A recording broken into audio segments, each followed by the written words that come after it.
interesu.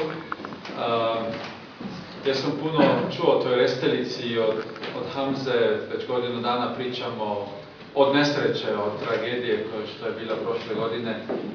Stalno sam obećao da ću doći u posjetu i evo, meni je drago da konačno sam mogao da ispunim obećanje. Obično ispunim obećanje, zato i teško i da. Ali drago mi što sam došao, drago što sam video prvo ovaj lepi region. Baš je krasna priroda, da. Priroda i drago mi da sam vidio i mjesto gdje se desila ova tragedija. Drago mi što sam vidio tunel, pošto smo pričali o tunelu i ovo brdo odakle dolazi ovaj avalanč.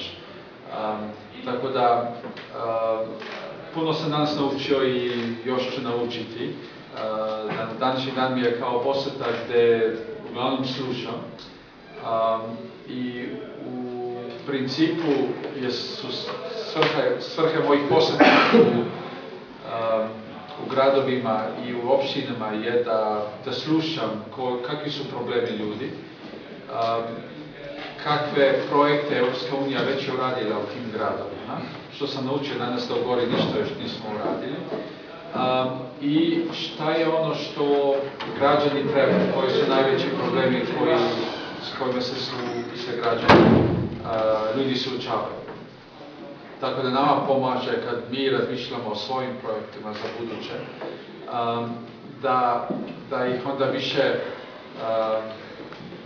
nekako približimo onim potrebama za koje smo čuli. I tako kad idem sad okolo po Kosovu, manje više čujem slične probleme. Problem sa kanalizacijom, sa vodom, problem sa nezaposlavanjem, naravno, najveći problem sa ekonomskim razvitkom. I jako je to, jako mi je meni korisno da